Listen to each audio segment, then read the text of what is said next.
really is. And that's like, I was talking to Simon about it a little bit before the show last night about Yeah. how basically we started out as living and loving Sports Center, and Yeah. yeah, it's coming a little full circle. So, spoiler alert, now that we're live, and we have been for the last couple seconds, you're catching a little bit of the conversation that Jake and I were having.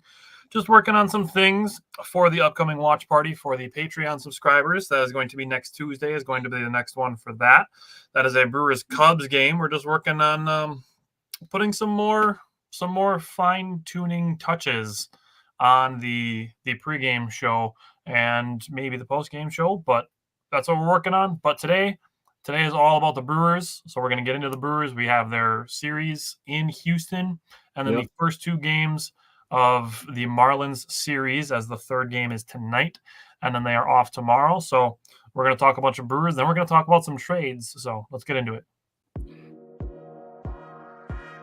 Welcome to another live episode of the Wisco Fanatics Show, where we discuss the Packers, Bucks, Brewers, Badgers football, and basketball from an optimistic perspective. Wisco Fanatics is brought to you by Cardboard Legacy, Wisconsin's most complete sports card shop. Buy, sell, grade, and consign all at their location in Oshkosh. Yeah. So before I almost messed up, my fault. I was gonna say it's weird not having the Wednesday day game. You know what I mean? Like, I've been used to that for the entirety. It feels like it's been like 3 or 4 weeks that we've had one, and now today we don't. Yeah, so I love the Wednesday day games. It gives me something to look forward to on Wednesdays besides our show, obviously.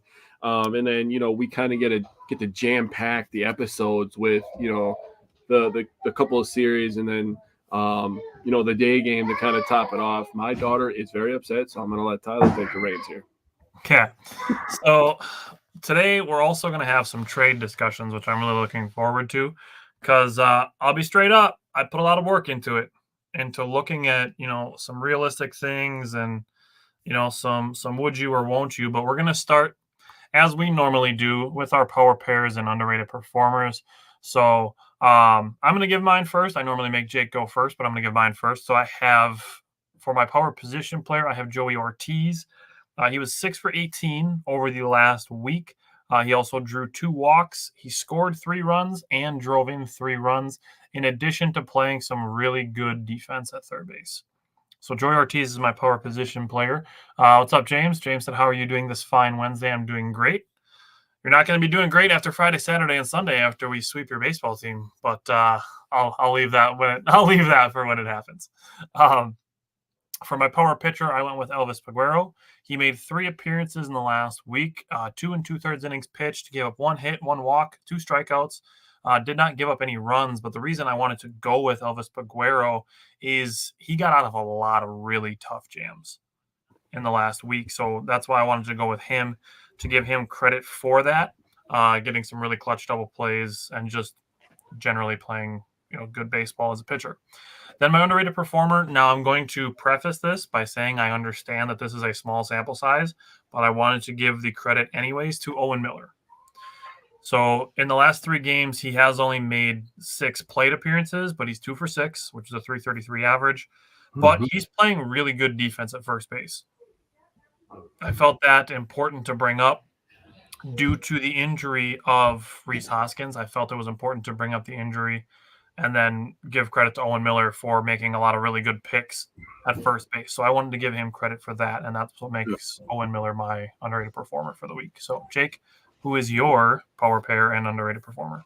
Gotta say, my favorite pick of yours before I get started is Peguero. I thought he was absolutely electric versus the Astros, but they're all good picks. So for my power position player, I went with Bryce Terang, future All-Star. We're gonna keep being the conductors of that hype train. Absolutely. 6 of 15. He had 1 run, 2 doubles, 2 RBIs, only 4 strikeouts and 2 stolen bases. I feel like that's kind of run of the mill for him.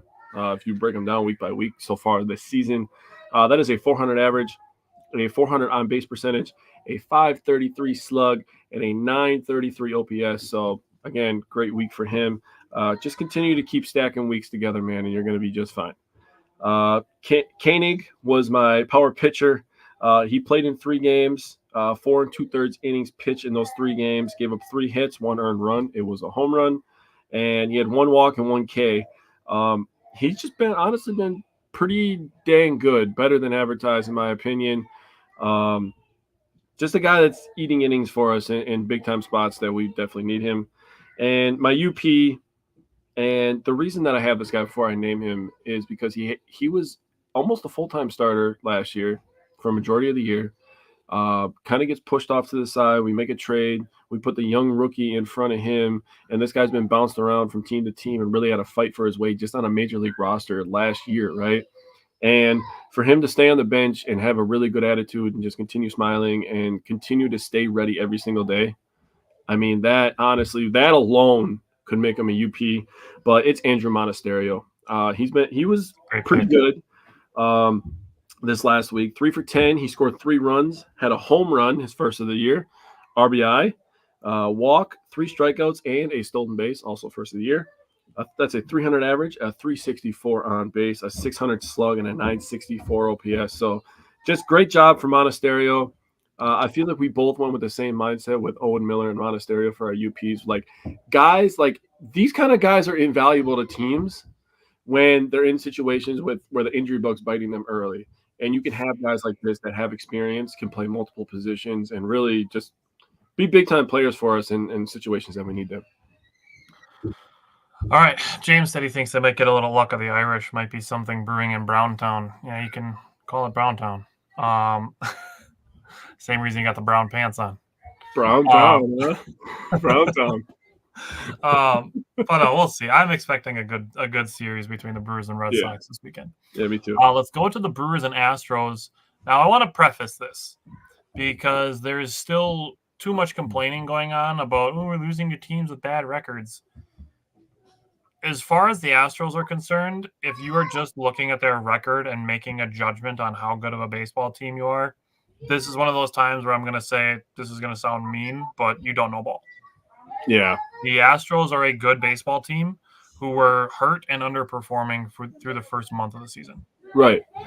They are going to be probably contenders for the AL West and just for the AL in general. Obviously, they've won a couple World Series, and make of it what you will as far as their methods of getting there. But the Astros are not a bad baseball team. They are much better baseball teams than their record suggested when the Brewers were going into Houston. And their record reflected that. I believe going into Houston, actually similar to Miami, they had won their previous 2 series, and I think the Astros were on a 5-game winning streak when the Brewers went into Houston. Yep. I'm glad you started with that because I was dealing with so many people being like, oh, my God, the Brewers are losing to teams that are under 500. It's like, do you know who you're talking about right now? Like, the Astros have been, like, one of the best teams in baseball over the last 10 years. Like, what are we talking about right now? They really have. And they have stars everywhere. They still have good players. And like you said, they were underperforming. But we caught them at a time where they were just starting to get hot. Yep. I would absolutely not be surprised if they don't lose another series for the next month. Until the All-Star break. Yeah, honestly. I mean, they'll lose some here and there, but from the week before the Brewers got to Houston until the All-Star break, they will have a positive record. I guarantee it. Oh, yeah, 100% agree with that. Not that we're cheering for that because we don't like the Astros. No, but I mean, respect for its due is really what we're getting at. Yeah. But, they do have some good players. Like, let's call it. They really do. And we were talking about that, actually, as we were playing Xbox, watching this game. You want me to get into it? Yeah, get into it. All right, here we are. So I'm going to pick this game up in the top of the second. Bowers hit a home run to center field, 412 feet, put the Brewers up 1-0. It was a 3-1 count. He got a cutter up about belt high, and in my opinion, he did a really, really nice job, and lefties are better at this than righties are. He did a nice job keeping his hands in and then extending for power. That was a really nice swing by him. So put the Brewers up 1-0. Then you get to the bottom of this. Bottom of the second. The Astros scored 2 runs, so we were down 1-2. Go to the top of the fourth here. Ortiz hits a homer to right, and me and you are just like, yo, this kid might win Rookie of the Year. And Also, a meme was born that day. So if you haven't seen that, it's a me, a Joey. Please go check it out. Yeah. Um, Bowers and Frelick got on by being walked. It was a four-seam fastball that was up and away, and Ortiz did a very nice job just staying with it and parking it in the seats in right field. So just absolutely tremendous job by him. And in the bottom of the fifth, Pena hit a homer over onto the short porch and gave the Astros the lead. And the thing that I wrote down is the Brewers had runners on first and second in the 7th and 8th innings, and they struck out looking both times. That's tough. That's tough. So, Wait, maybe, yeah, you brought up the bottom of the second inning when they. Who was the first one? What was that? I wasn't one of them Frelick, and me and you were kind of like, guy, you got to swing the bat. I'll double check, but you just give your. You said it was the 8th and 9th inning. The 7th and 8th. 7th and 8th. Top 7. Top 7 was Contreras. Oh, he was yeah, called out on strikes. Okay, definitely a strike. The pitch that he struck on was definitely a strike. And then the bottom of the 8th was Frelick, or top of the 8th. Sorry, it was Frelick. And another one, it was definitely a strike. Yeah. Yes, and it was Frelick. I do remember what you're saying now. You were talking about, we were like, yeah, you got to swing at that. You got to protect with that. Yeah. James said he saw it coming. He said they've been a consistent thorn in the side of every AL team. That's absolutely. And you can look at stats too, obviously. Kyle Tucker leads Major League Baseball in home runs. Yep. Spoiler alert, we're going to get to that. Looking at just Houston's ballpark in general, it's kind of a weird shape, which created some interesting home run type things. The Astros have good players, just bottom line. Yep. Obviously, Alex Bregman has been there, done that. Yordan Alvarez is not a bad player by any means. Their shortstop, Jeremy Pena, is actually really good. He hit a home run in this game also. And then Jose Altuve, just another really solid player. Like, the Astros have good players. They are a good team. Mm-hmm. This shouldn't be news to write home about. But you brought up Jake Bowers, his home run. That was awesome. After that home run, him against Brown, the starter for the Astros, he was in 3 for 4 in his career and had 2 home runs out of his 3 hits against him. That's pretty good. Yeah. Then this game was the birth of the "It's a me, Joey" meme. That one's gonna stick around for a long time. If you haven't seen that, you'd have to scroll back a couple games to see it on our social media. But it was very fitting. So after he hit his home run, that was 7 straight times he had been on base, going back to the previous game. And then he had a single that made it 8 straight plate appearances that he was on base. So Joey Ortiz doing great things. Again, however the Brewers are using him, keep doing it because it's working. Yep. And then I'm going to start this dialogue now, and I'm going to continue it because it's something people are complaining about every day because the Brewers are continuously facing lefties. Pinch hitting Owen Miller for Bryce Terang in the 9th inning against Josh Hader was the right call. Yep. And it still is the right call. And here's the thing, just in general, before you even get to the batters and who's good at what, Josh Hader is giving up a 125 batting average to left-handed hitters this year and a 245 batting average to right-handed hitters. And yes, Bryce Terang is obviously a better baseball player than Owen Miller is today. But you're talking about a 12% increase in odds of getting a hit just by switching from lefty to righty. Yeah. And that's before you get to Bryce Terang's splits from righty-lefty. And I get it. At certain points, people don't want to hear it. But it's just a fact. Bryce Terang is just not as good against left-handed pitching as he is against right-handed pitching. And you look at it last night. He faced a lefty. He popped out. He was trying to make contact, to try to get a ball deep enough to score a run in the 8th inning. But he is batting .222 against lefties. On the season, he has a .310 batting average, and he's batting .222 against lefties. Yeah. He's batting .321 against righties. So I'll say this now, and I'll say it again probably when we get to the Marlins series. putting Bryce Durang in against lefties, it just doesn't make sense. Like, yes, he's going to get to a point where he's going to be righty lefty proof. Mm-hmm. Like Christian Yelich is. Like sometimes Sal Frelick is. Mm-hmm. Bryce Durang, he's had about a month and a half. I'll call it a month and 3/4 of really good batting production. Mm-hmm. I don't think he's earned that platoon proof benefit of the doubt yet. Yeah. And the numbers prove it. I mean, I can look at 2023 and give you the same numbers. 2023 versus lefties, 188. Mm. So while I do believe, and even could be by the end of this year, that Bryce Durang ends up being righty-lefty proof, it's not now. I agree. And the proof is in the stats.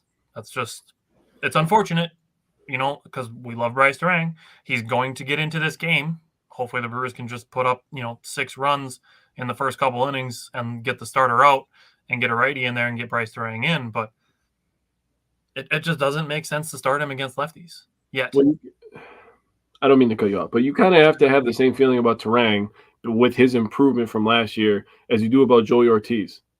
Just switch the side that they're batting on, honestly. Sure. Yeah, and it's just need a little bit of patience. Let the guys develop. Let them develop before forcing them into everything. Right. And we're going to have another conversation later when we talk about pitching. People bringing up Jacob Mizrowski. Just people need to pump the brakes on forcing things to happen. Anyways, Astros game 2. Take it away. All right. So game 2, I'm going to pick this one up in the bottom of the third here. Dubon hit a single for the Astros. Myers ended up scoring. Brewers are down 1-0. Then we get Sal Frelick. I apologize. Let me back up 1 second. We got Joey Ortiz to hit a single. Then Sal Frelick walks. And then the next one is Churio walks, a 7-pitch at bat. After that, Perkins hits a sac fly. Okay, so we got to talk about that at bat. What's that? We have to talk about that at bat. You want to talk about Perkins at bat? We have to talk about Jake Perkins. Take it away. Take it away. Blake Perkins. Yeah, 10-pitch at bat, so it was impressive. Yeah, so I'm gonna put it up here so we can look at it together. Yes. So this is the at bat. Yes. You're looking at 10 pitches, down 0-2. Yep. Work it back full is impressive the way it is. Obviously, the third one almost hit him. But you look at pitch 4, that's close to the zone, that high strike, probably not going to be a called strike, but a good pitch to follow off nevertheless. Pitch 5, it's a good take, low. Pitch 6, that's probably the pitch that he wanted the most, but that's a curveball. Yeah. So those are going to be tougher, especially if you're sitting fastball. Yep. Pitch 7, that's nasty. That's Justin Verlander putting a ball right on the paint of the edge of the zone, and great work by Blake Perkins to foul that pitch off. Yep. Pitch 8, super high, good take. Pitch 9, another one in the zone. Another one that he probably wishes he could have back. And then pitch 10 is the one that he delivered the sacrifice fly. Yeah. I hope you're ready for the next day. I would say that's not the only great at-bat that we get to talk about. So when you're ready to get to that one, I'll put that one up too. So the Churio walk, which kind of forced the hand of Justin Verlander, loaded the bases into the at-bat with Blake Perkins, right? Yep. So then we get to William Contreras. Sorry, I should have thrown this up there too. Good at-bat by Jackson Churio also. Yes. Because it kind of forced the hand.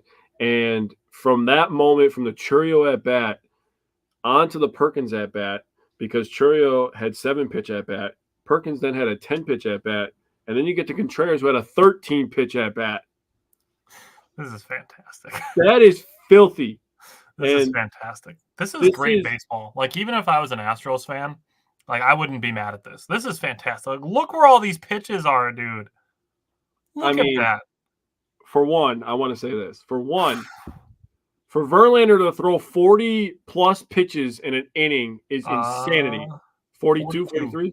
42. Yeah. For him to throw 42 pitches at 41 or 42 years old in 1 inning is crazy. That is crazy. For Contreras to foul off 7 in a row is nuts. This is fantastic. And he had what, 5 fastballs in a row? The fifth one he hit. 1, 2, 3, 4, 5. Yep, you're correct. 5 fastballs in a row. I remember that from the game. I remember them talking about that for the game. But the thing about the 5th fastball is that just like that baseball, Verlander wasn't going to be in the game anymore. Because Contreras unloaded 428 feet. And I texted you this. I was like, dude, that might have been the greatest at-bat I've ever seen in my entire life. This is great. This is serious. This is just great baseball. Like, I cannot stress that enough. Yeah. These are 13 pitches, and this pitch number 4 is the only one that's remotely outside the strike zone. Yeah. This is fantastic baseball. Like, if you're not a Brewers fan, if you're not an Astros fan, James is a Red Sox fan. He's watching. This is great baseball. This is seriously this whole sequence here to just foul. That's so tough to just stay locked in that long. And you're talking William Contreras, who should be, I believe he is, an MVP candidate, versus Justin Verlander, who is probably a first ballot Hall of Famer. Yeah, and that to me is why I call it one of the best at-bats I've ever seen, because you have a Justin Verlander, Hall of Famer, and Contreras, a guy that could be the leader for MVP, and this is just power on power, right? Contreras at his full power, Verlander still got it. He might be a little bit past his prime, but he still got it, right? Obviously, you saw that pitch sequence. He was putting him where he wanted him. And Contreras just wasn't allowing him to get away with that shit. And you're talking mid to upper 90s, like 96, 96.3, 96, 96.5. The one that he hit the home run off of Verlander, just a little bit off. Yeah. 95.4, just a little bit slower. And William Contreras caught up to it. Yeah. Well, so a little side story. My dad was actually driving, and he has Sirius XM, and they gives you the road team, so like the home team, like call. And he was like, man, the Astros announcers on the radio were kind of getting annoyed. Oh, 2-2. Here's another foul ball. Another foul ball. Another foul ball. My dad was like, I thought my radio was messing up. Another foul ball. And he was like, a home run. And they sounded so sad and dejected. And like, I don't blame them. And I want everybody to understand this. If this would happen against the Brewers, I would still think this is equally as impressive, because that was insanity, that what he just did. But I had to really, oh my God, I still can't believe that he did that, dude. That was crazy. That was awesome. Seriously awesome. Anything else you wanted to throw out there? Nah. I mean, the Brewers did their job on Saturday and got a win. That's what they needed to do to even up the series. Yeah, touche. Okay. So gave Blake Perkins some credit for the at-bats that he put together. Bryce Wilson, I want to throw him out there. If I'm not mistaken, I made him the underrated performer for this game. He didn't go super deep into this game, and I still think with the nature of him being a starter after being a reliever through the first month of the season and through all of 2023, I don't think he's going to get to like a normal quote-unquote starter pitch count. Mm-hmm. I don't think you're going to see him pitching like 75, 80 pitches very often, if at all. He threw 58 in this one, but he got his walks down. He only had one walk in the 4 2/3 innings. Yep. And facing a team that swings a lot, I think is what he needed. Yeah. His last couple outings were teams that were a little more patient at the plate, teams that would want to take pitches, see pitches, get into the bullpen, things like that. The Astros are a little more aggressive, and I think that worked to Bryce Wilson's favor. Then, in relief of Bryce Wilson, Hobie Milner. Hobie Milner faced 5 batters. 3 of them were left-handed. He retired all 3. That's Jordan Alvarez, Kyle Tucker, and John Singleton. You're talking about 3 guys that all have legit power. Right. Simon, the weather's great today. The weather was a little sketchy last night, but it's great today. I was going to say in true Wisconsin fashion. Naturally. And then getting to the bottom of the ninth, there was a 2-out single, but Trevor McGill, all 3 outs that he recorded in the bottom of the ninth inning were all strikeouts. Naturally. Yeah. Because that's what Trevor McGill does. Yeah. So let's go to game 3. What stood out to you from the third game of the Astros series? This was just one of those games where people are going to overreact to Colin Ray because he's going to have one bad start in his last 6 starts, and people are going to be like, Colin Ray sucks. I got to go to Facebook or Twitter and complain about the Brewers pitching because they're not going anywhere this year with these starting pitchers. Just save it, dude. Nobody gives a shit what you think, okay? Literally, and Tyler said this something along these lines. You are literally telling on yourself for being a whiny bitch. That's how I'm going to word it. You haven't said it like that. That's why I said along these lines. But that's how I view it. And I've taken it upon myself. I'm doing like something completely opposite that Tyler's doing. Tyler's like, I'm not letting people get away with this. Where I'm like kind of protecting myself now, where I'm just like, do not get into this because you will go from 0 to snarky asshole so fast. And like, I don't want to do that anymore. And I'm trying to improve myself, but like, dude, just stop complaining. Like, he's having a bad outing, okay? I'm not enjoying it either. He's not enjoying it either. Right? He's probably enjoying it the least. About it isn't doing shit. Right? It's not. So just save it.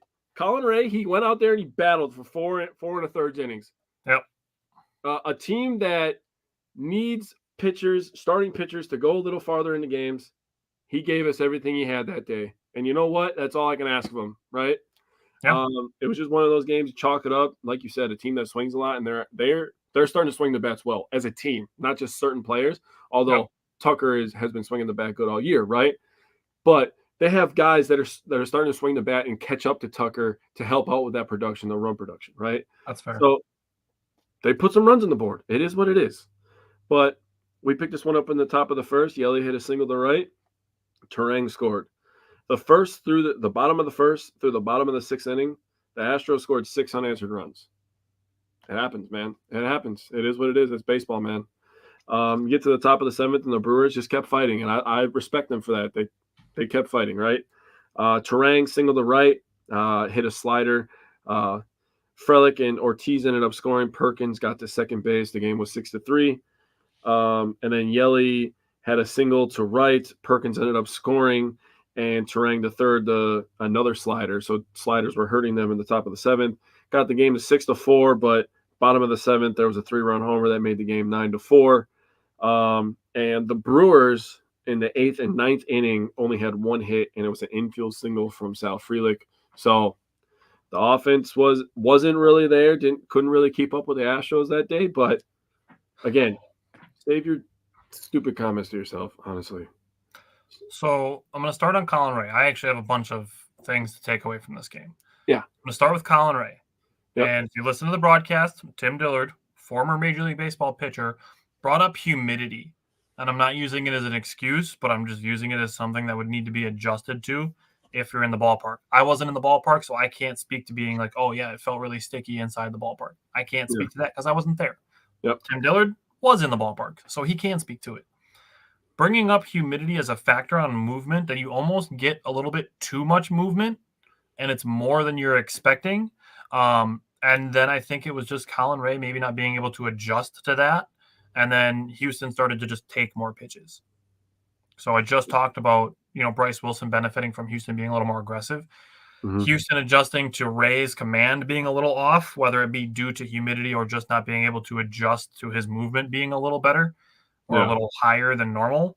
That's just an adjustment that Houston made. Yep. Now, on the subject of Colin Ray, I people calling him inconsistent. I think he's pretty consistent. I mean, you look at like his games so far this season. Obviously, he gave up the 5 runs against the Astros. Before that, he gave up 3 runs against the Pittsburgh Pirates in 6 innings. I'm not mad at that at all. You're talking 3 runs in 6 innings. That's definitely giving you a chance to win. His appearance before that was against the Royals. He gave up 4 runs in 4 2/3. Again, not another one of not his best games, But then you look before that, his first start of the month was on May 1st against the Rays. 6 innings, shutout. Hmm. And before that, his previous appearance was 5 earned runs against the Yankees, who are scoring 5 earned runs on every single pitcher they face. Dude, seriously. We played them when they were on fire, too. Exactly. And then you look at his first 4 starts of the year, 0 runs in 5 innings, 3 runs in 5 2/3, 1 run in 6 innings, 1 run in 5 innings. And Outside of facing some pretty hot teams, and I'll give you Kansas City because they're a pretty decent team, I don't think he's had, like a glaring bad game. If he gave up 5 runs against, say, the Marlins, that I could see being a little cause for concern. But you're talking about good hitting teams are his worst games. And we talked about the pitching matchups that he had, like the head-to-head matchups. He faced Corbin Burns and who was it, Sonny Gray to start the year. Hit 2 of his first 3 starts, I believe. That sounds right. I think that would be 2 of his starts in April. I remember we talked about that. So, like, even if he's not facing like the best offense, although the Orioles are just amazing offense, and you have to go against Corbin Burns. So, I mean, give the guy that was Sonny Gray. Good call. You're correct. I remember things. His 2 middle starts in April. Let's go. Good job. Okay, so that's Colin Ray. Next thing. This is tough. I get that this isn't something that you obviously want to deal with. Looking at the top of the 7th inning when the Brewers cut the game to 6-4. Mm-hmm. After that, Willie Adames had a flyout that would have been a go-ahead home run in 16 out of 30 ballparks, including American Family Field. The flyout that Willie Adames had an expected batting average of 790. Jeez. Yeah. So sometimes even being more likely to succeed doesn't work. That still means it's a 21% expected chance of being an out. And being in Houston, it was just one of those places where that happened to be the case. Yeah. So, Brandon, welcome. I've been talking to Brandon on Facebook, interacting with him, talking about some pitching stuff. He said he likes Ray. Come playoffs, is he our day 2 starter? And what is his confidence level, or what is the confidence level in him? I'd say he's probably our day 2 starter. Maybe. This is me speaking from a position of optimism and how much I like this player because I've liked him since the Brewers acquired him. If Robert Gossard is electric through the rest of the season, I'd think maybe Gossard if you want to have a righty, lefty, righty starting lineup for a potential postseason. Or, spoiler alert, we're going to give you some trades. Maybe one of the guys the Brewers trade for, if they trade for somebody. We're going to play a little bit of would you or wouldn't you later on some trade ideas.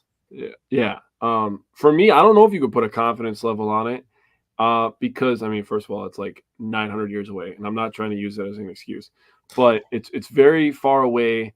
A lot of things can happen, and I think, like we've said a million times, sports are all about matchups. I think you'd have to look at the matchup, and that's why I think you can get into a righty, lefty, righty. So I like your thought process there, but I don't think Colin Ray is bad. I think people need to take a chill pill and stop having expectations for him to just be a Cy Young Award winner every time he's on the mound.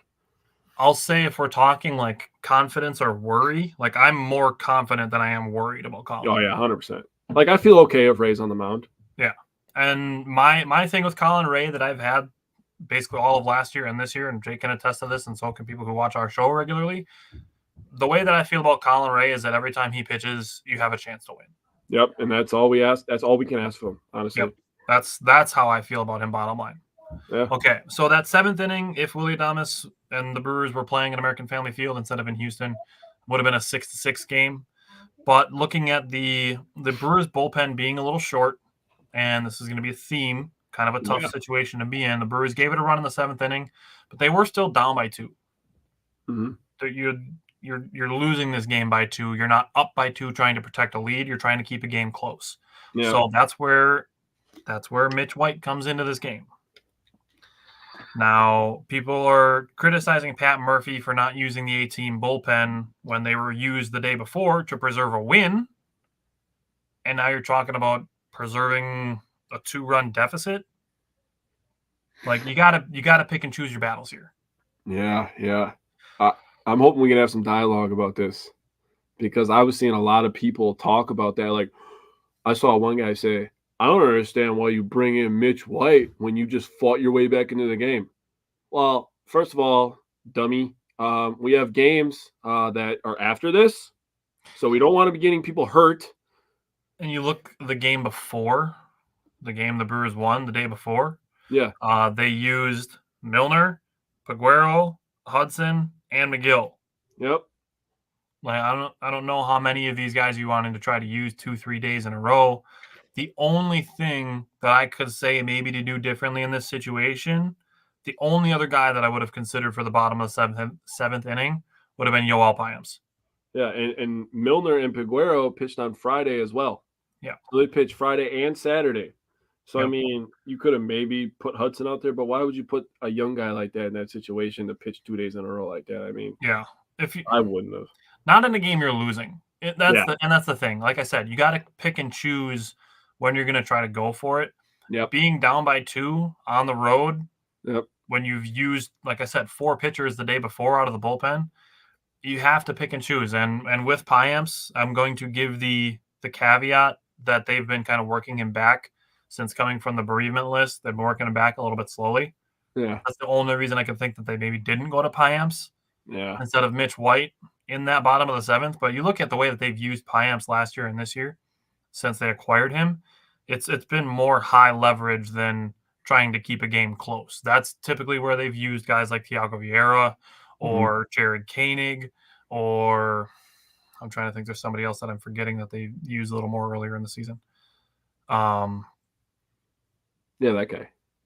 Oh man, I'm sorry. I need to find it because it's going to bother me if I don't. It's all good. All good. But just looking at, who they were using in those scenarios. Like I said, you have to pick and choose when you're going to use your best guys. And the day before, they used 4 of their A bullpen pitchers. Right. So, I mean, you don't – and again, I understand that we have the – Kevin Herget, that's the one. Oh, yeah. Okay, sorry. Continue. So, I mean, I know we have the benefit of hindsight, but, I mean, we've had a lot of injuries already this year, especially in the pitching room. So – that's why, I was bringing it up to Tyler and why, he kind of started going crazy on this trade machine thing where I was like, dude, we might have to make a trade or we might have to just sign somebody. Like, we have to kind of go out and get somebody because, it was right after Joe Ross got hurt. And I was like, dude, if we keep pitching our bullpen like this, somebody from the bullpen is going to get hurt. And then we're really going to be screwed. And we're going to be forcing guys into situations that they're not, ready for. And that's exactly what some people are trying to do already, which is like, we are not the Yankees. We are not the Dodgers. We're not those teams. We don't just buy people. We have to draft and develop. Yep. And then we have to be good fans and hope they like it here. I'm going to do this again because I keep seeing people say it. The Brewers are not signing Trevor Bauer. Put it out of your mind. It is not happening. Dude, I don't think he's going to get signed by an MLB team. I think if they wanted to, it would have happened already. They already would have. And the 2 teams that would have done it are 1, the Rangers, 2, the Mets. Yeah. When you said the Mets the other day, I was like, yeah, you're 100% right on that. If there was a team that was going to sign him, it would have been a Steve Cohen-owned team. Yep, I agree with that. The Brewers are not doing it. We've talked about this too. In a scenario where you are playing on an uneven playing field as far as money is concerned, the advantage that you have as a Milwaukee, as a small market, is people. Yep. That is an advantage you have. And you want to bring a pitcher in who will nuke your one advantage. Yeah. And you're going to be like, oh, yeah, the Brewers brought in this guy who's been an asshole everywhere he's been. So that shows you what they care about, people. Yeah. And it's not, and Brandon, and this is a discussion that we had because you brought it up, that the Brewers don't care about chemistry because they traded Josh Hader in 2022. Okay. Trading Josh Hader is not the same thing as bringing in Trevor Bauer. Yeah, and yes, Brandon, he would have been signed already. And yes, like I said, trading Josh Hader away is not the same thing as bringing Trevor Bauer in would have done. Hader was traded with 2 months left in the season. out, and you're talking about bringing bad chemistry, bad teammate in for 5 months, 4.5 months. Right. And what did I say to you about that situation? I was like, 2022, they were a much more veteran team. They can handle something like that, a big shakeup like that. And they got a pitcher back in that deal, too. They did. The Brewers now are young as hell. And we've had 6, I think it's still at 6 or 7 players make their MLB debuts just this year. And that's not even including the players that made their MLB debut last year. Right. So think about how young this roster is. You can have a very bad big impression on a team bringing in a guy like Trevor Bauer. No, absolutely not. Nope. If I could stop it myself, I would. Bill said, "Good afternoon, guys. Bauer is a hard no. There's a reason the Players Association isn't more involved in finding him a team." Yep. And people are asking, like, oh, what is this that he's a locker room problem? Like, I can't find anything about it. You have to be kind of reading between the lines, because nobody's going to come out and say, like, no, I hated Trevor Bauer. He was a douche. Like, you have to see, like, managers talking about it. Like, he just wasn't a fit with our players. He wasn't a fit in our locker room.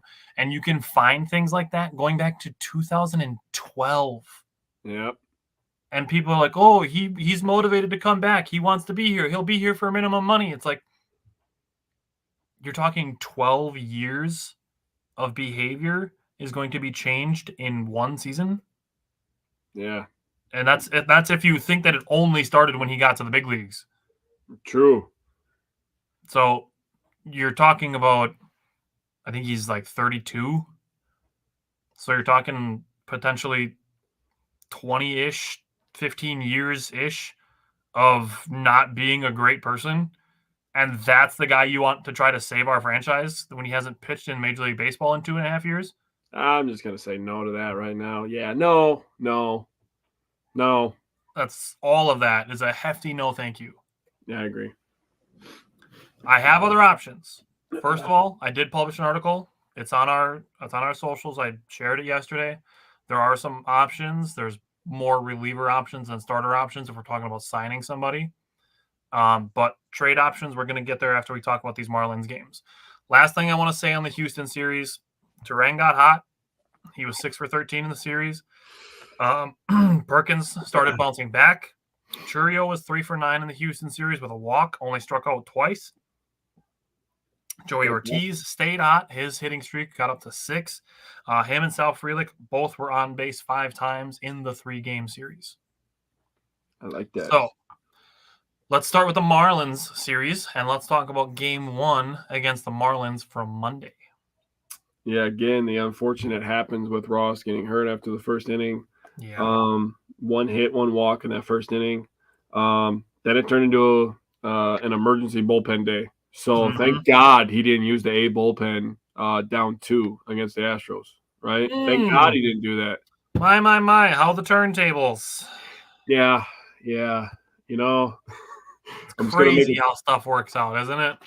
And even though the Brewers lost, it's still, they had a chance to win. They went into extra innings. They didn't pull it out. We're going to get into the context. They needed 9 innings of relief. Right. We're going to get into the context of that because I have some thoughts on it. But I'm literally going to make a shirt, put our logo on it. It's going to say, "Stop tweeting stupid stuff." And that's all it's going to say. I'm going to wear that for every episode until people stop tweeting stupid stuff. But anyways. So Koenig, Piamps, Milner, Peguero, Hudson, McGill, and White were used in this game. So we went through everybody in the A bullpen. And Mitch White.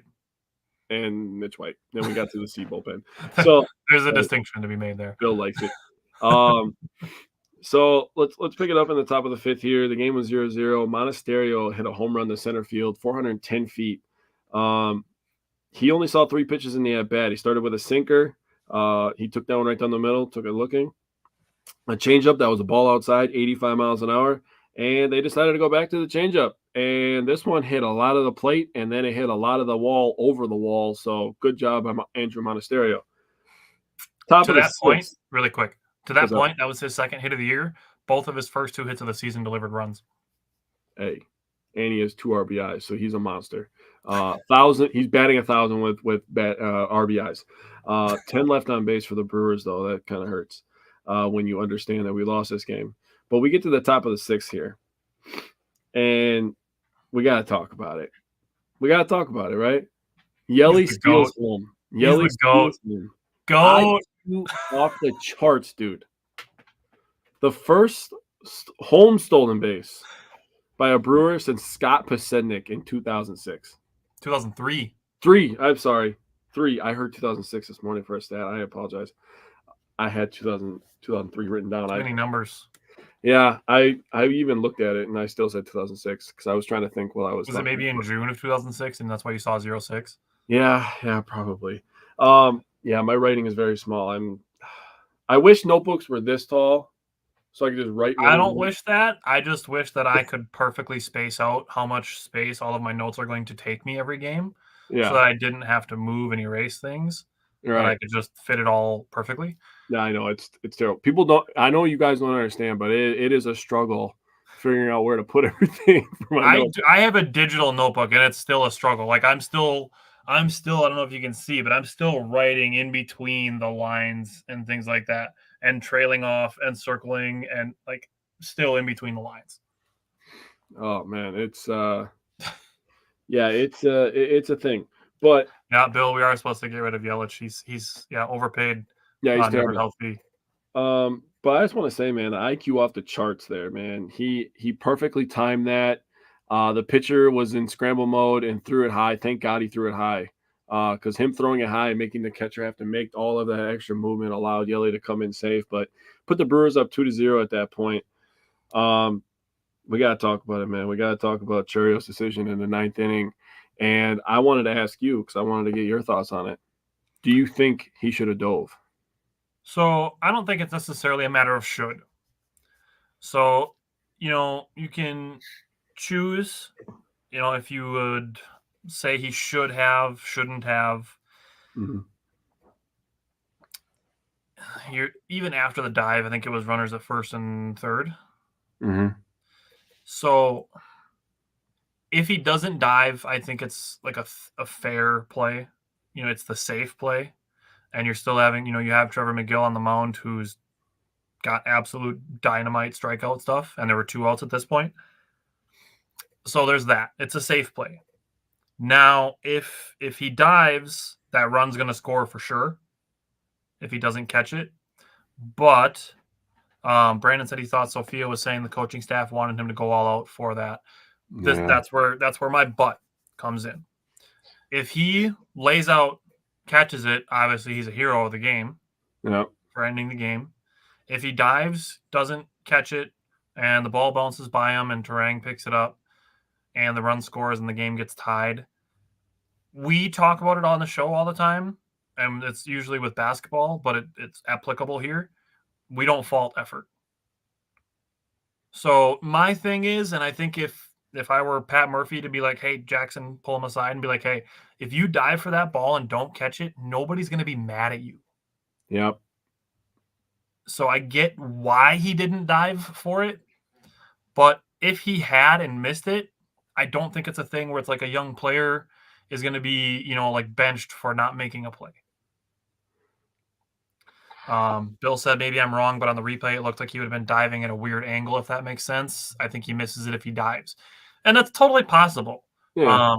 And that's just one of those things where the only person who really knows is going to be Churrio. He's the only one that's got, the coming in angle on the ball. And you're talking about a shallow ball. You're talking about a ball that's in the in-between area. Yeah. As a person who's played outfield, you start to get a little like in the back of your mind, like if I dive, am I going to dive into one of my teammates? That starts to creep in the back of your mind when you get some of those tweener balls. Brandon said the internet trolls came out on that too, that Churrio never hustles. I believe that. I have thoughts. Just wait a sec. So I guess that's what I'm looking at. As I understand the safe play, and like I said, if he makes the dive and doesn't come up with the catch, we don't fault effort. Nobody's going to be mad at you that you didn't make the play. You put the effort out there.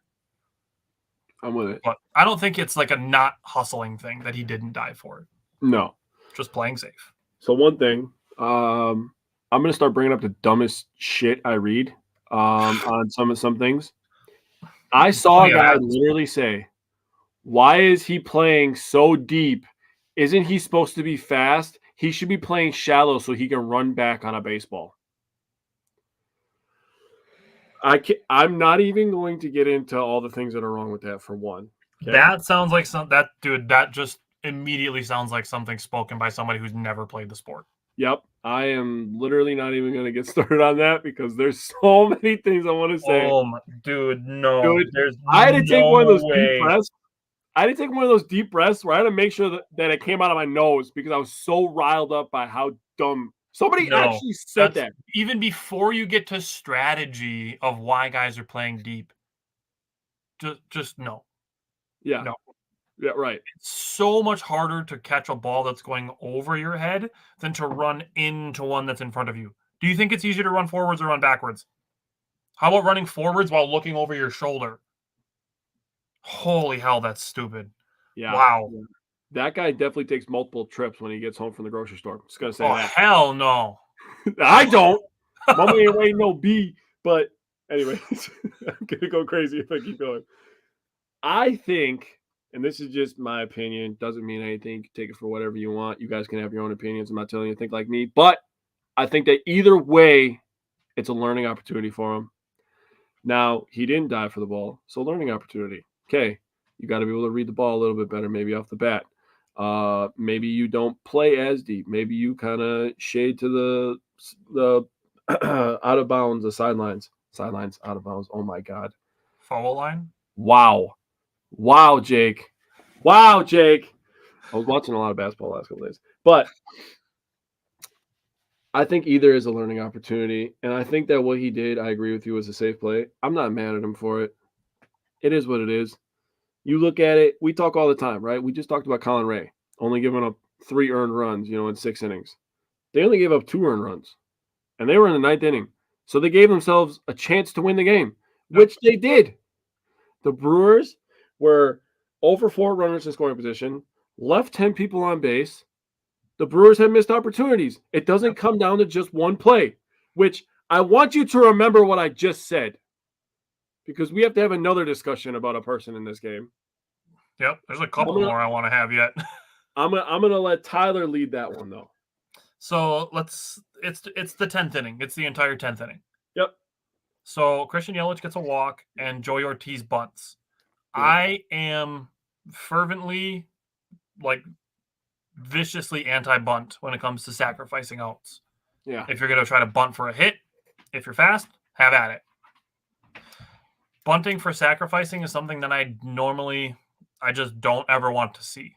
You are sacrificing and saying, yes, I want you to get me out. And the only time it makes sense is when you need to score 1 run, which the only time that makes sense is if you are playing as the home team in the bottom of extra innings in a tied game. That is the only time it makes sense to try to score 1 run as opposed to trying to score multiple runs. Yeah. So that's the bunt. Now, I didn't know about this during the game when it happened, but Pat Murphy said after the game the reason they had Joey Ortiz bunt was because they were concerned about his foot that got hit by a pitch earlier in the game. So that's where it was like, okay, I understand not wanting to put as much pressure on the foot that got hit. Now, I understand the being like, oh, why didn't they use somebody else in the game? I don't know if they had any subs left.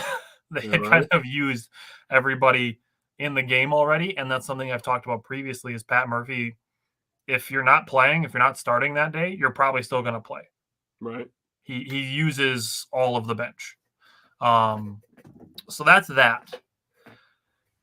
Then we have to talk about Willie Adames. The strikeout that he had with 1 out, with runners on second and third. I don't think it was a bad pitch to swing at. I don't think any of the pitches he swung at in that at bat were bad pitches to swing at. It's an unfortunate ending, but I said this last week, it has to be facts over feelings. Bottom line, has to be facts over feelings. People calling Willie Adames a strikeout machine or Willie whiff or people just being like he needs to be moved down in the batting order or benched. It just needs to go away. It has to be facts over feelings. So I went and looked it up during that clusterfuck of people complaining about Willy Adames striking out in that situation, which, yes, is not ideal. However, the reaction that people had to it, saying that Willy Adames is strikeout machine, he literally is in the 52nd percentile for strikeouts, meaning he strikes out 2% less than the major league average. Yep. That number is super easy to find. Super easy to find. I don't know, Tyler. People like to use the internet to complain and not to look up stats. Okay. Just going to do it. I'm just going to do this right now. Every time I do that, you just show them. Just show them. This website is called Baseball Savant. I'm currently on the Bryce Terang page. In the upper right-hand corner, you can search Willy Adames like I have done before. You only have to scroll down one time. You don't even have to scroll down one time. It's right here. K percentage. Right here. It's getting blocked. Scroll down a little bit. It's right here. K percentage. Right underneath whiff, K percentage, and then walk percentage. It has gone down by 3 percentile in the last 3 days. So right now, even now, he's in the 49th percentile after the first 2 games in the Marlins series. That means he strikes out on average 1% more than the rest of Major League Baseball. 1% more than average. It's 1% too far, man. Just ask That's the Facebook apparently it's 1% too far. So that. Now, I have some win probability added percentages here. So that was actually only the 3rd highest win probability affecting at bat in the game. So that did lower the Brewers' win probability down by 22%. The other one was the walk-off hit. And the second one was actually Elvis Paguero getting an ending double play in the bottom of the 7th inning. So shout out Elvis Paguero. Besides the hit that ended the game, Elvis Paguero had the most affected, the most probability affected play in the game by getting a double play. Yeah. So little nod back there to my power pitcher. But last thing before I let Jake talk about Willy Adames, the lineout that Gary Sanchez had to end the 10th inning had an expected batting average of 69%.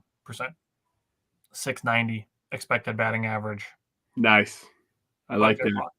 So we probably should just end on the 69, but I guess I'll give my thoughts if you really want my 2 cents. Now, do I think that it was a bad at bat? Personally, yes. I've never stood in a Major League Baseball batter's box and tried to hit a pitch, though. So my opinion doesn't really matter. I have no idea what 95 coming across to my chest looks like. Yeah. So I'm good, by the way. I would look 100 million times worse than Willy Adames did in that situation. Now, do I sit here and again, I just said that not the entire loss comes down to one play. I don't think the entire loss comes down to Adames striking out. The Brewers have had plenty of opportunities before that. I went over that before. Yep. It is what it is, man. People are going to strike out. These pitchers are disgusting nowadays. Mm-hmm. Okay, I'm going to take you back like 30 seconds. Please do yourself a favor and go on that Baseball Savant website and look at the movement of some of these pitches. The vertical and horizontal drop on some of this stuff with the speed is honestly disgusting. And that's without sticky stuff. Right. So the purpose of our show, and I'm going to take a little sidestep here, kind of get a little off topic. The purpose of our show is we want to make people smarter, right? And we want better fans. We want more optimistic fans. Yep. And one way to do that is to teach you guys how we're learning more stuff, because we're always trying to learn. So Baseball Savant is something that Tyler and I have used quite a bit. Now, Tyler likes to use Fangraphs as well. Fangraphs. I've not gone on there. But Baseball Savant is a great resource for you if you're a casual, if you're a diehard, any kind of baseball fan. You go on there and you can learn the probabilities, expected batting averages. They have Wobacon on there. Yeah, Wobacon. Expected Wobacon.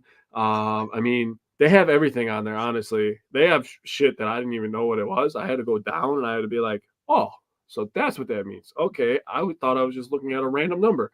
But we want you guys to go on there to be smarter so we can have some very intelligent conversations. Okay? Jake and I are kicking around the idea maybe sometime this summer Yeah. of doing some statistical like bonus episode type thing on just the statistics that we talk about in all of the sports, the sites we use, why we talk about certain stats, why we value certain stats higher than others.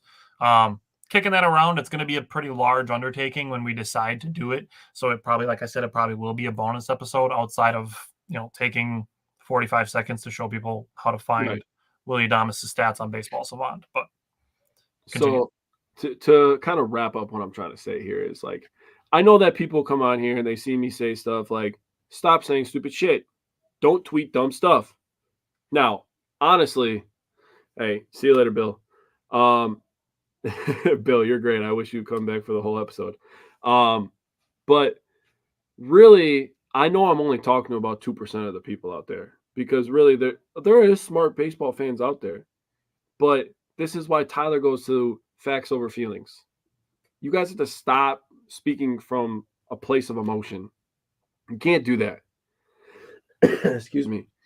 Because at the end of the day, when you do that, and we've talked about this with basketball and football, please don't complain in the first quarter. Don't do that. I mean, just literally, if you want an example, look at the Packers Saints game last year. Everybody was complaining. look at yesterday's Marlins game. Man, true that. But we want everybody to be happy, enjoy sports, be smarter, because that is the goal of this show. Yeah. I believe it was yesterday's Mental Health Awareness Month post was trying to spend the regular seasons a little more optimistic. Yeah. Because like 29 of the 30 baseball teams aren't going to win the championship this year. No. But if you enjoy 2024 as a more optimistic regular season and you have more fun and you are just happier in general throughout this Brewers season, are you going to look back if the Brewers are eliminated in the first or second or third or World Series or win it all and be like, oh my God, I'm so mad that I spent March 30th through October 5th being happy? Right. That'd be a really weird thing to think. So be a little more level-headed during the season. You're not going to regret it. And this isn't me like giving you like a life speech, but like you should want to be happy. You should want that should be your goal every day, is to be happy every day. Appreciate what you have. This is a luxury that we have in America. Not every country has the ability to flip on a television and watch their favorite baseball team, their favorite basketball team, watch your least favorite basketball team play in the playoffs. You can watch any football game. You can watch anything you want. Not every country has that. That is a privilege that you have that we take for granted. I don't. We don't. Because I'm a very happy person outside of sports, and I enjoy sports. So me and my best friend, we came together, we made this podcast, and we're trying to make you happy. So come be happy with us and talk about sports. That's what I'm trying to get at. And don't be emotional all the time. Yeah, seriously. Yes, you can be happy when you win, but you don't have to be like,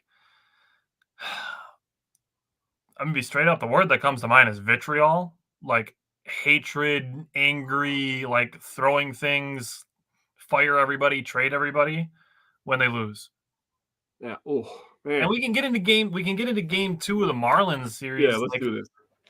We can't even win and people be happy. Nope. Because it was only the Marlins, quote unquote, only the Marlins. Who gives a shit? You're talking about an 8th inning comeback win. I don't care if you were playing LSU women's softball team. I don't care who you're playing against. You had an 8th inning comeback when you were down after relinquishing a lead the inning and a half earlier and getting a comeback win. I don't care who you're playing against. That's exciting no matter who it is. Agreed. So, your thoughts on last night? Okay, so I'm going to leave the pitching to you because Gosser's been your guy. So I'm just going to leave that for you. Top of the first, Contreras hits a double. Third pitch he saw, 4-seamer, probably about belt high and away. And Contreras does what he does, and he takes that puppy over there. Can I throw something in there just on that subject specifically? What's up? Perks of Miami's ballpark being empty and quiet. The sound that made, just Man, the sound. That stadium is literally like a Lamborghini that you just let sit in your driveway because nobody goes there. So Monasterio got on base. He ended up scoring. He got on base from a walk. So 1-0 Brewers. We're looking good, right? So then we get to the top of the second. Perkins hits a single to left.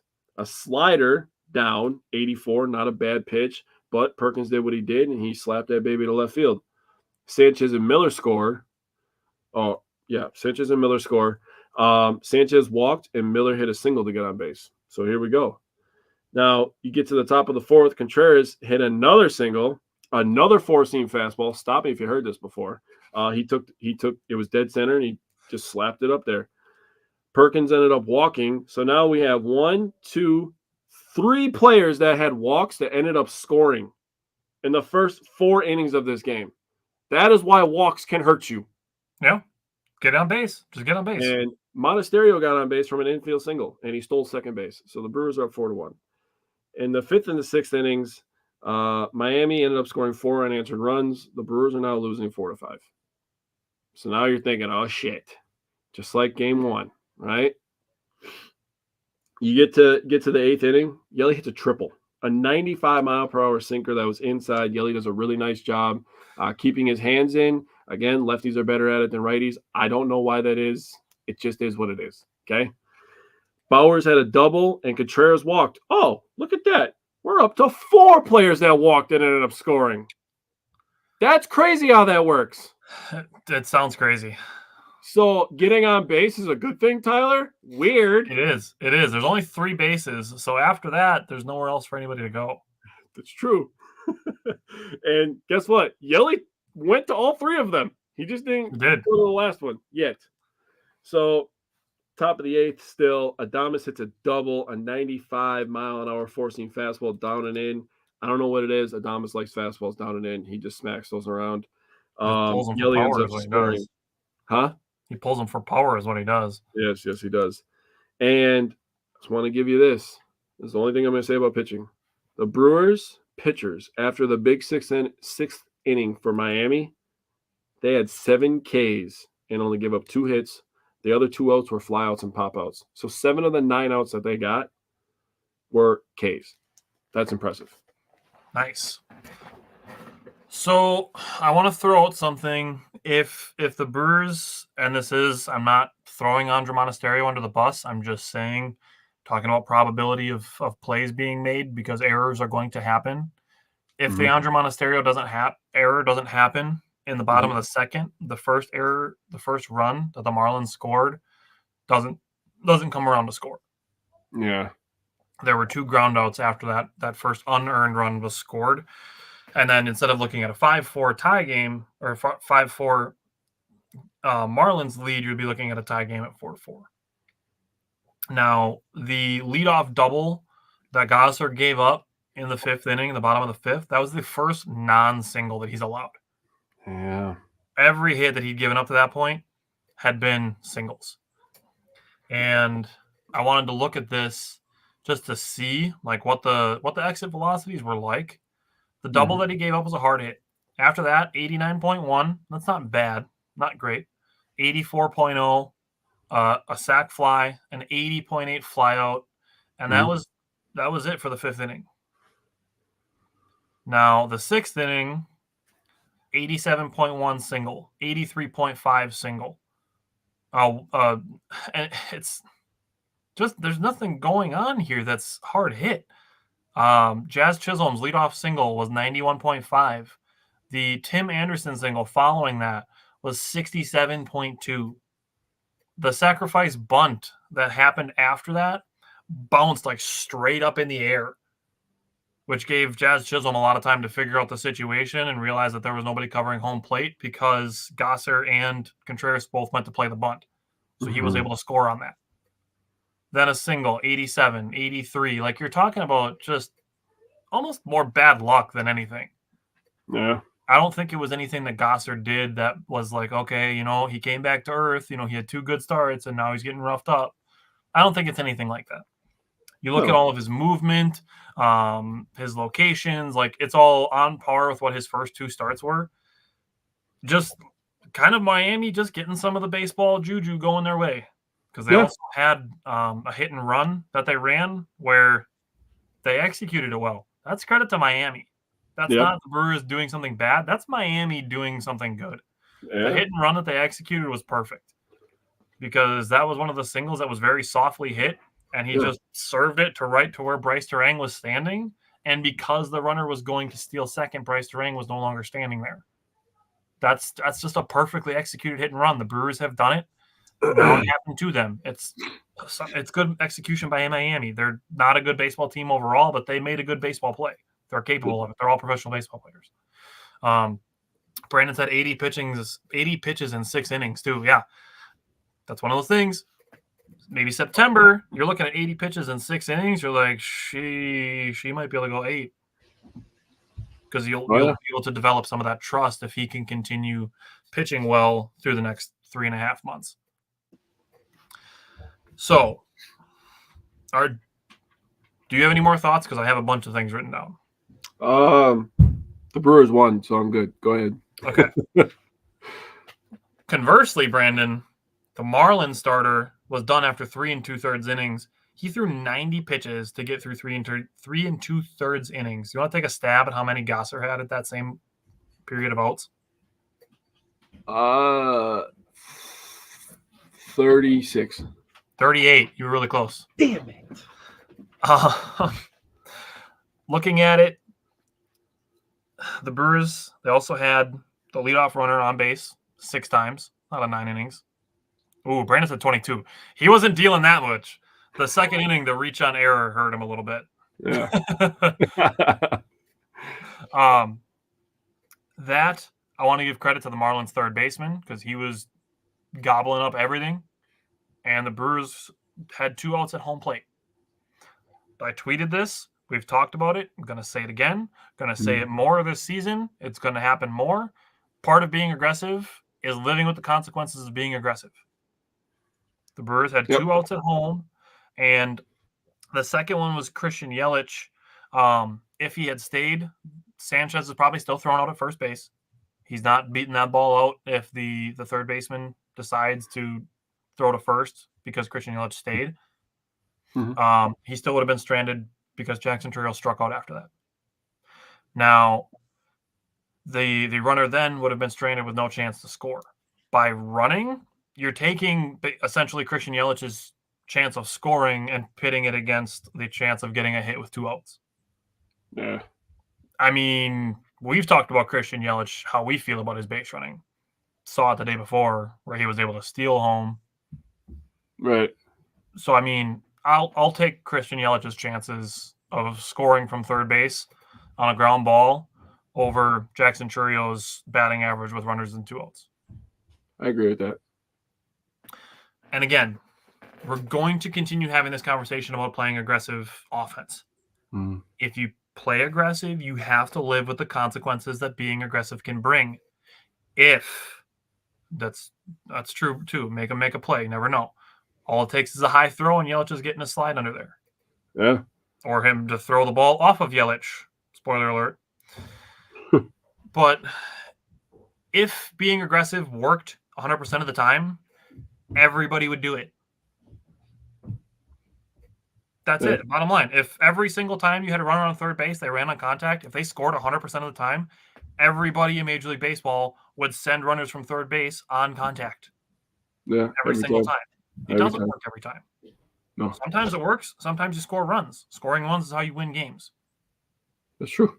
But again, being aggressive isn't always going to work. You have to live with the consequences. If it worked every time, everybody would do it. Now, Christian Yelich did get hit by a ball when he was running bases later on in the game with his triple that he had. The triple, 111 miles an hour off the bat. Yelich, he's raking. He's raking in 2024. Yeah, he is. We're talking about Bryce Terang being an all-star we might have to start having some conversation about Christian Yelich. So I'm looking at the Brewers' position players. I'm looking at 3 All-Stars right now. I'm not against it.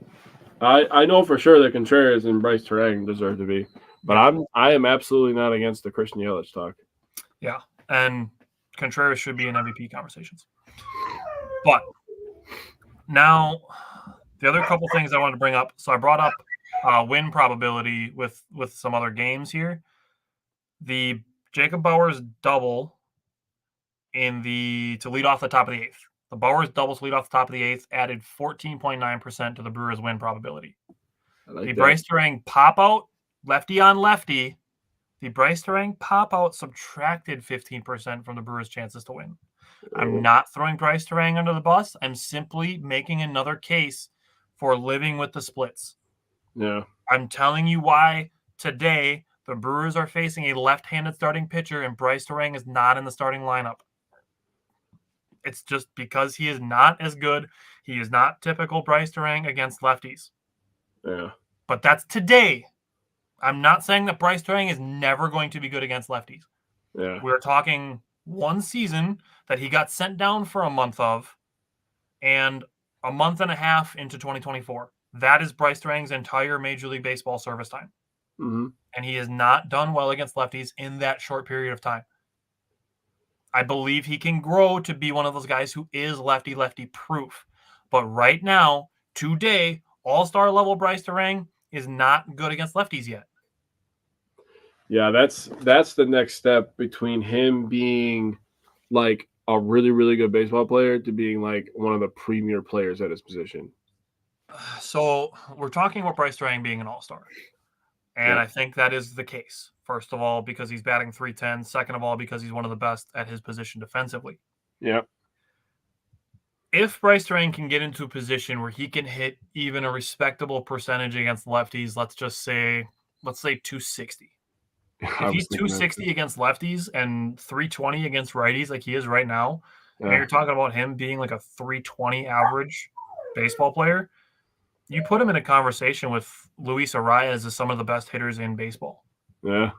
He's not a guy that's necessarily going to win you, an MVP award, but I think it's perfectly fair to say that Bryce Terang can lead off for you and be one of the best hitters in baseball. I think that's fair. And one of the other reasons that I'll say that is because he strikes out so little. His 2-strike approach is already among the best in the game, and the numbers back that statement up. Like, I'm not making a hot take by saying that Bryce Terang is one of the best in baseball with 2 strikes. That's just a fact. So I think, like you said, that's like the next step in his development. Stop trying to force guys to develop at things that they are not good at currently. You can't just force him to be like, okay, you're not good at this. We're just going to make you do it anyways, instead of letting you get better at it gradually. Nope, just go do it now. Right. Like, it doesn't work like that.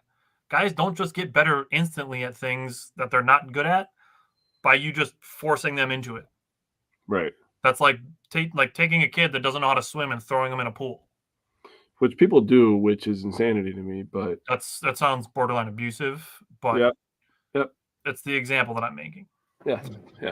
So after that, Christian Yelich's triple added 49.7% to the Brewers' win probability. And Willy Adames' double right after that added another 11.9%. Nice. So I asked in a Brewers group, the one that Brandon and I have been talking in the last couple of days, if the credit to Willy Adames was going to be the same as the hate that he was given the day before. And the answer is no. Obviously not, because people can't admit when they're wrong. Mm-hmm. If they do, like when we put out apology forms and people admit that they were wrong about people, I give them respect for it. I'm like, I respect you for admitting it. Yeah. Much more than being like, well, he still should have done the same thing the day before. He's still not clutch. He still shouldn't be batting cleanup. Like, that's how people act. And I don't respect that. I agree. Okay. So the Brewers have six games between today and next Wednesday's show. They have tonight against the Marlins. They have the 3-game series against Boston. And then we will have the first 2 games of the Cubs 4-game series in Milwaukee. So I did see a tweet from Todd Rosiak that Bryce Wilson, Colin Ray, and Tobias Myers are going to be the starters in Boston. And then tonight is Freddie Peralta. So looks like Myers has just taken the spot of Joe Ross in the starting rotation. Yeah. So I'm looking for I'll take 3-3. I think it's possible to go 4-2, and I would like that. But playing in Boston on the road, I wouldn't be shocked if they went 1-2 in Boston. Yeah. And split the first two with the Cubs and Yeah. won tonight. So I'll take 3-3. I would like to see 4-2. Head and heart. I'll go with that. Yeah, my dog is also trying to give a record prediction right now. So my dog said 3-3, so my dog agrees with you. God dang it, I don't want to lose in Boston. I despise Boston as a sports city. I'm gonna say 4-2 because I don't want to lose to Chicago and I despise Boston. If we lose 1 to Boston and 1 and split the first 2 with the Cubs, hopefully they don't lose on Tuesday because we're gonna be watching that one live on the Patreon. So I'll take 4-2. Bottom line, and this is the goal all the time, is just win series. Yep. Okay. Are you ready to play a game? Always ready. Always ready. I should have had a sound bite ready of Jigsaw going, I want to play a game. I should have had that ready. So I'm sorry. Well, we have 2 different minds in that. I was thinking more along the lines of the guy that gets you ready for the UFC. Okay. Oh, are you ready to rumble? Yeah, are you ready? That guy gets you pumped up. I was thinking more along those lines, but Tyler just went complete horror movie. So we're gonna play a game. So here we are. All right. Now I'm kind of indulging the whiners a little bit by even entertaining trading Willy Adames, but he's a somewhat premier player at his position, and he's a free agent at the end of the year. So there's going to be speculations anyways. So in the last 3 days, I have dug super deep into what MLB trade deadline could look like. Mm-hmm. Now, in Major League Baseball, there are not a lot of shortstop needy teams. And the ones that, some of them are super needy have no reason to trade for a player. So, teams like the A's and the Angels and the Marlins, just bad teams, they don't have a reason to trade for Willy Adames. So I'm just going to rule them out, even though their shortstops are bad. Then you can look at teams like the Mets and the Tigers who are getting bad shortstop play, but they have Francisco Lindor and Javi Baez. Francisco Lindor is going to bounce back. He's too good of a player not to, and Javi Baez is being paid $26 million, so they're not just going to throw him to the wind. Yeah. So the Tigers and the Mets are out. Now, the 2 teams that I could see him going to that could use better shortstop play is 1, the Guardians, who are starting a 23-year-old at shortstop. They could use an upgrade there. Mm-hmm. Brandon said trading Adames would be a chemistry killer, in my opinion. I can certainly agree to that. Yeah, we don't want to trade Adames. Yeah, exactly. It's not a I want to. Strictly would you or wouldn't you? Yeah. And the Guardians are 1, and the other one is the Red Sox. So would you or wouldn't you? And if you're watching and you're commenting, play along. Would you or wouldn't you trade Willy Adames for Ben Lively? He is a 32-year-old starting pitcher. He has a 2.84 ERA and a 124 WHIP and a prospect. I'm still going to say no. I don't believe that the injury bug will kill the Brewers the entire year. So I believe that we will get healthy. And I believe the positivity of Adames on the team rather than subtracting him from the lineup. I mean, first of all, he gives you power. You can never have too much power. It's kind of like in football, you can never have too many pass rushers. In basketball, you never have too many three-point shooters, right? In baseball, never have too much power. Okay? Power is a good thing. Look at the Braves. Braves have all the power, all of it. We only have some of it, and he's at shortstop. Okay? I mean, we have other power too, but our shortstop Some of it's on the injury list. Yeah, is one of our best power hitters. So that, and he gives you elite level defense. He's very good on defense that people don't really give him enough credit for, in my opinion. But yeah, I would say no. just me personally, I don't know what you would say or Brandon would say, but I would say no. I would say no to that one as well. The other one that I have, that's the Guardians. The other one that I have is the Red Sox. Now, this one, would you or wouldn't you trade Willy Adames for Nick Pivetta, a 30-year-old starter on an expiring contract? He has a 3.04 ERA, a 139 ERA plus, 100 being average. His is 139. Mm-hmm. 0.825 WHIP, 30 strikeouts, only 2 walks, and Cam Boozer, also expiring, a 3.38 ERA, a 1.000 WHIP, a 126 ERA plus relief pitcher. That one's a little tougher. I am going to say no. I don't think I would. Again, I think Bryce Wilson's going to end up back into the bullpen, so I think that kind of solves the bullpen problem right there. We're going to get Devin Williams back. That's another big solve for the bullpen. Alert. Oh, sorry if you didn't know that, but we're going to be getting an all-star closer at some point during the season. Literally in my notes. Yeah, so we got that going for us. So I would say no to that one as well. I also want to talk about Brandon's comment. He said would not. I could see why management would, though. I don't see why they would. I mean, Bryce Trang's giving you literally have like probably, I would say, top 5 defense up the middle between Adames and Terang at second and shortstop. I can give him top 5. I think that's fair.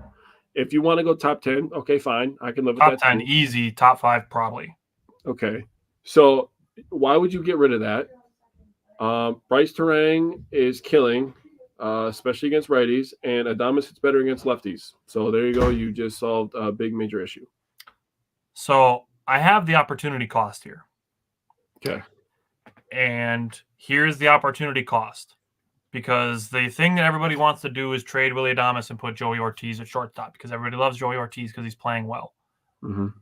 I love Joey Ortiz. Very excited for the future of Joey Ortiz. The opportunity cost of trading Willy Adames. If you are without Willy Adames, sure, you can move Joey Ortiz to shortstop, and I think he'd be good at it. I think he'd be great at it. But then you expect a lot out of Oliver Dunn and Andrew Monasterio. Yeah. So if you have complained about both or either one of those two, you cannot want Willy Adames traded. That's the bottom line. And I know people are going to say things like call Tyler Black up and have him play third base. Yep. Tyler Black has played 38 or 24 games in AAA this year. 24 games in AAA this year. You want to take a stab at how many games he's played at third base? 0.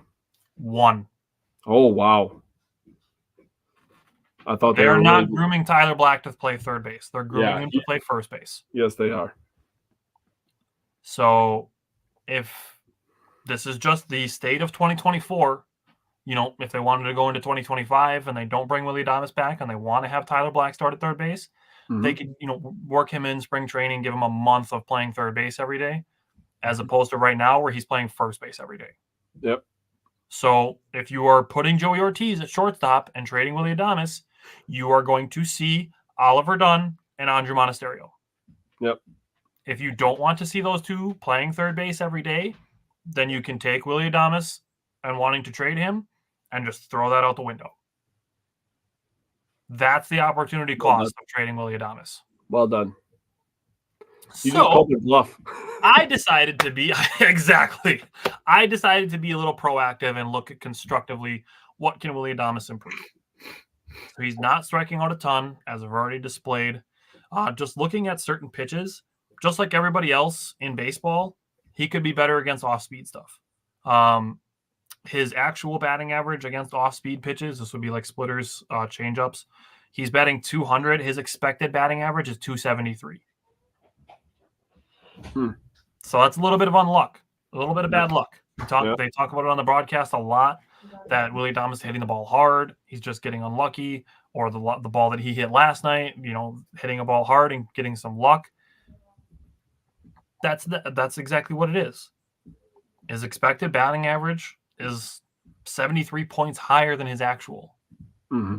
So I think law of large numbers, he'll get closer to that.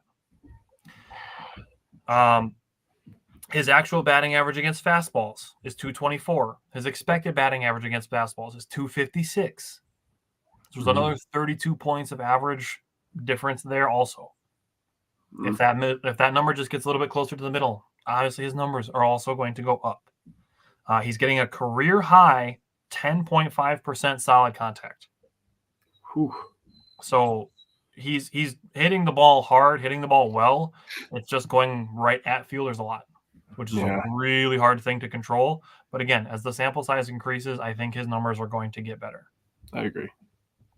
Brandon said having Black, Monty, Ortiz, and Miller is why I could see the trade for now and for the future. It would be, honestly, I think it would be worse than trading Josh Hader in 2022. I agree. Because you're talking about, sure, Hader was a chemistry guy as well. Like a lot of the guys were friends in the bullpen or on the team with Josh Hader. Josh Hader was in the bullpen every day. Willy Adames is in the dugout every day. Yeah, and on top of that, now this is nothing against Ortiz because I think he would be great at shortstop.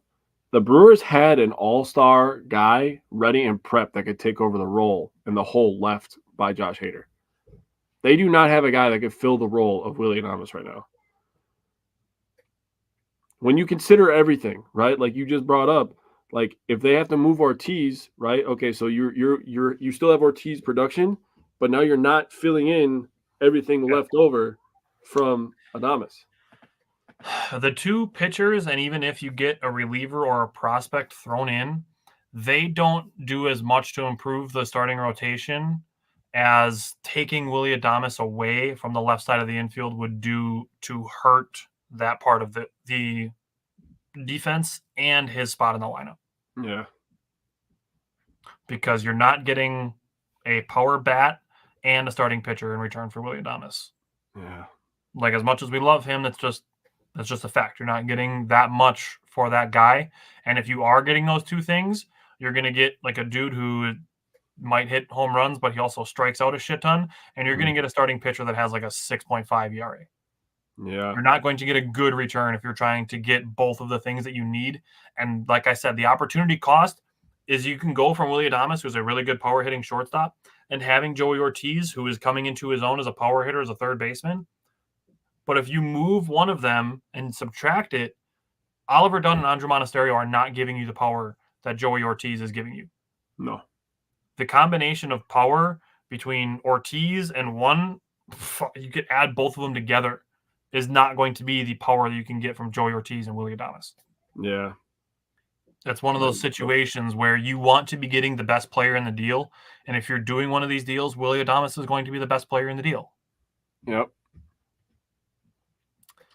So, all of those things said, let's play Would You or Wouldn't You Prospect Edition. Oh, shit. Here we go. Oh, I told you I was cooking this morning when I was looking up for trade ideas. You were cooking, bro. Dude, I have 4 for you. I'm ready. So, before we get into these, I'm going to say standing pat is an option. Okay. Because the Brewers, at some point in June, are going to acquire a very good outfielder. Garrett Mitchell is starting to take swings today. He is targeting the June series in the middle of June in Los Angeles when they're against the Angels. June 17th is the date that he's targeting for his return. Oh, nice. So in the middle of June, the Brewers are going to get a very good outfielder for nothing. Yeah, I like that. In July, sometime around the All-Star break, they're also going to get an All-Star closer, like Jake mentioned. He's good. He's pretty good. He's won reliever of the year, so there's that. He's all right. Yeah. So bottom line, even if the Brewers don't make any trades, they're still going to acquire an all-star closer and a really good outfielder. Yep. Now, some prospect ideas here, and I want to kind of give for context the fact that the Brewers, they got for Corbin Burns the Orioles number 4 and number 7 prospects before the season. Okay. So I have the numbers on the prospects that I'm going to bring up for this discussion. So the two guys that I brought up already, Ben Lively and Nick Pivetta, would you trade Brock Wilken for either of those pitchers' packages? Why would I do that? No. Okay. Why would I do that? Okay. I agree with you. I don't know why. I have some anybody other would ones that I consider it. think you would consider at least, but that is what it is. No, Brock Brandon Wilken's got Neal, crazy for power too, Logan, I bro. don't think is going to be as big of a problem as it seems, because Joey Wiemer he's kind of playing like a quadruple A player more than a major leaguer. Yeah. I think they'll give Wiemer the year in AAA. Yeah, I agree. Now, and you can also use Christian Yelich as a DH all the time, preserve his health. That'll be awesome. Yeah. Okay. First one. This is my opinion. The one that I think you would probably be most apt to do. This is Eric Fetty of the Chicago White Sox. He's 31 years old. He has a career best 3.10 ERA this year. He has a 1.08 WHIP. It's also his career best. He has an ERA plus of 1.30. His career ERA is 5.15. So I want to give you kind of the overall. He's having a career year at age 31. Okay. He's owed $7.5 million in 2024, and he's under contract $7.5 million for 2025. Brandon said he would not do either of those for Wilken either. So Eric Fetty, would you trade him for Eric Brown Jr., the Brewers' number 10 prospect, and Brett Witkowski, a right-handed pitcher, the Brewers' number 14 prospect? So starting pitcher, 2 years of team control, $7.5 million for our number 10 and our number 14 prospect. Man, I worked hard on these. This one's really tough because, oh my God, that's a good one, you son of a bitch. That's a good one because if you think this all out, right? And right now you could put that filter on me where I'm sitting there like that chick and all the numbers are kind of flying past my face because that's how I'm thinking right now. If you think about it, like really think about it, if you keep Adames, right, you kind of have the shortstop locked up. Now, Eric Brown Jr. is number 10, but he's a shortstop. We have a few players we've talked about. If Wilken comes up and passes him and takes over third base, we still have Ortiz that can move over to shortstop. So I'm kind of thinking about that right there, right? And you're kind of striking while the iron is hot with a starting pitcher where that's kind of our neediest area. Ooh, this hurts. I apologize to the current players in the Brewers organization, but I say yes, I would do that. I have a check mark next to this one. I would do that. Well. I think that would be a smart trade. Yeah, and he's under team control for next year too. He's under contract next season. Yeah. So if he has a career year this year, you get him next season for $7.5 million. And worst case scenario, if all your starters come back healthy and Gosser is your guy, you can always trade him next year in the offseason. You have a starter who just had a career year. He's only $7.5 million. You could flip him and get something back. Yeah, probably go get somebody's number 8 prospect if he really dominates, right? Just throwing that out there. Never know. That's actually okay. The next one is Ryan Weathers. The Brewers just faced him on Monday. Yep. He's kind of breaking out a little bit. He wasn't great from 2020 to 2023, but he's having a breakout season in 2024. He's very young. He is not arbitration eligible until 2026. So he's essentially under team control until 2029. So keep that in mind when you're factoring in the cost. Okay. He's 24 years old. He has a 3.49 ERA. Mm-hmm. His expected ERA is 4.23. So he's getting a little bit potentially lucky there. Okay. His ERA plus is 1.22. He has a 1.112 WHIP so far, and he is actually worth 1.2 WAR, wins above replacement so far in 2024. That's higher than any Brewers starting pitcher. Oh. So, would you or wouldn't you trade Ryan Weathers for Luis Lara, the Brewers' number 7 prospect? He's a 19-year-old outfielder playing for the Wisconsin Timber Rattlers right now. He is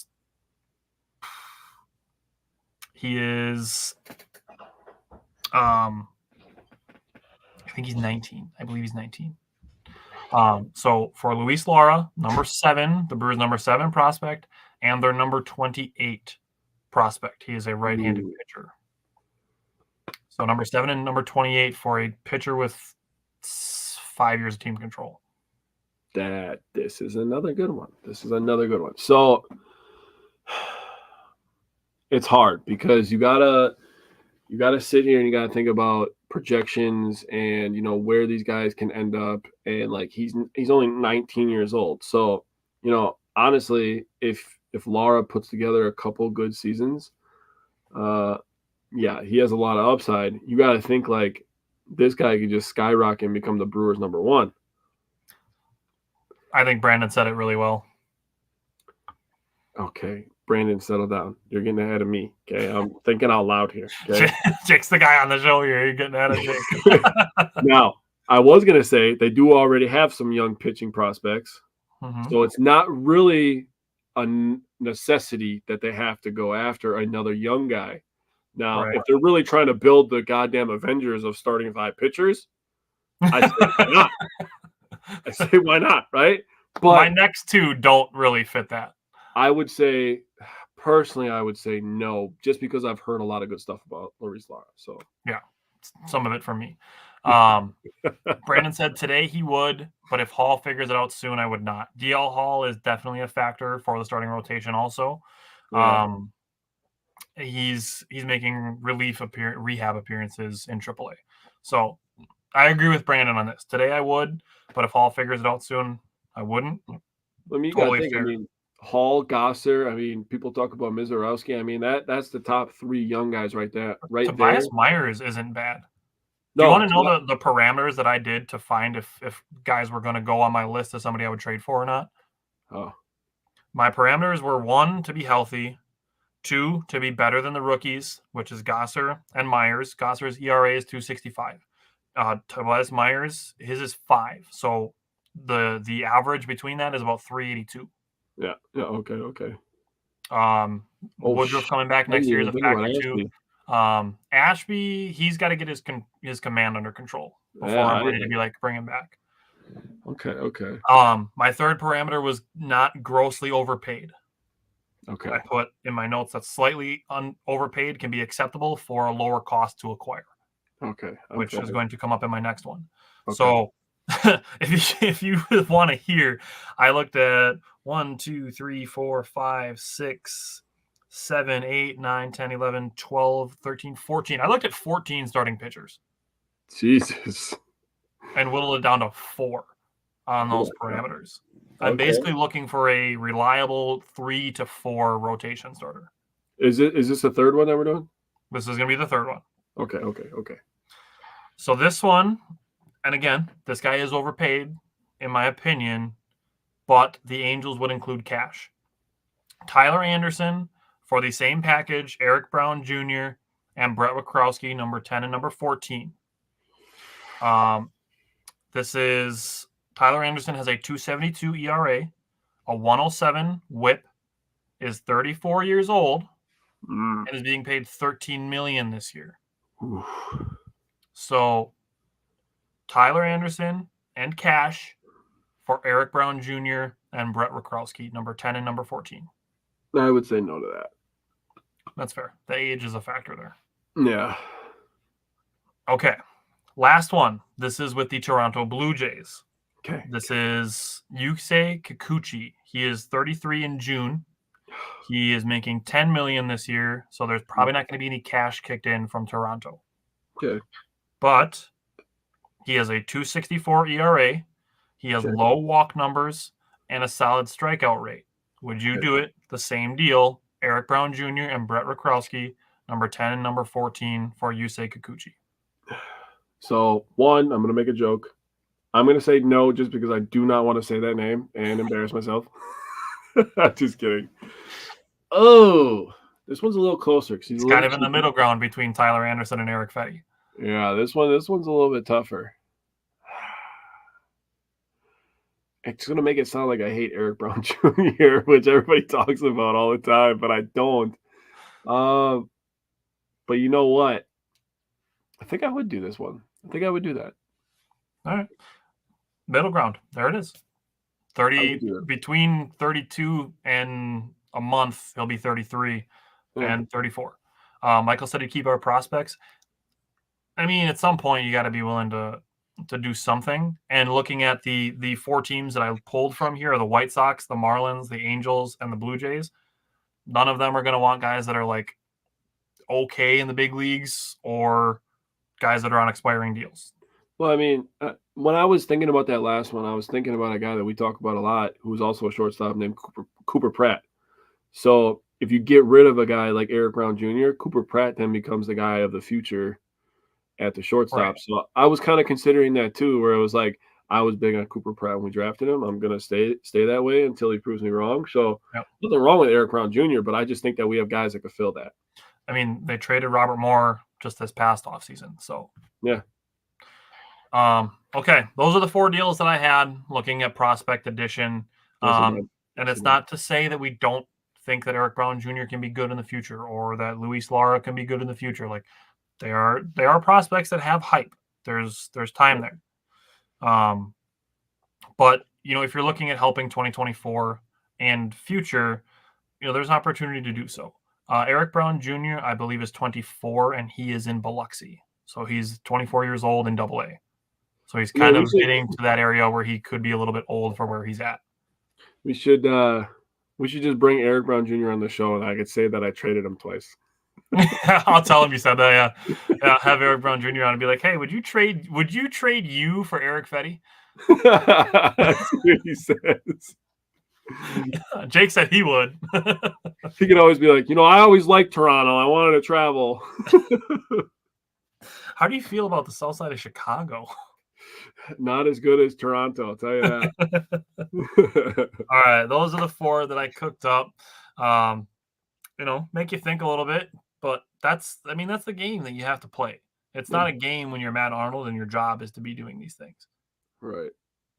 So these are the conversations you got to have. You got to give upside, downside, pros and cons, obviously, but talk about opportunity cost. Those are all the things you got to do. So if you watched the whole show, thank you for tuning in. Brandon, thanks for tuning in for the first time, I think.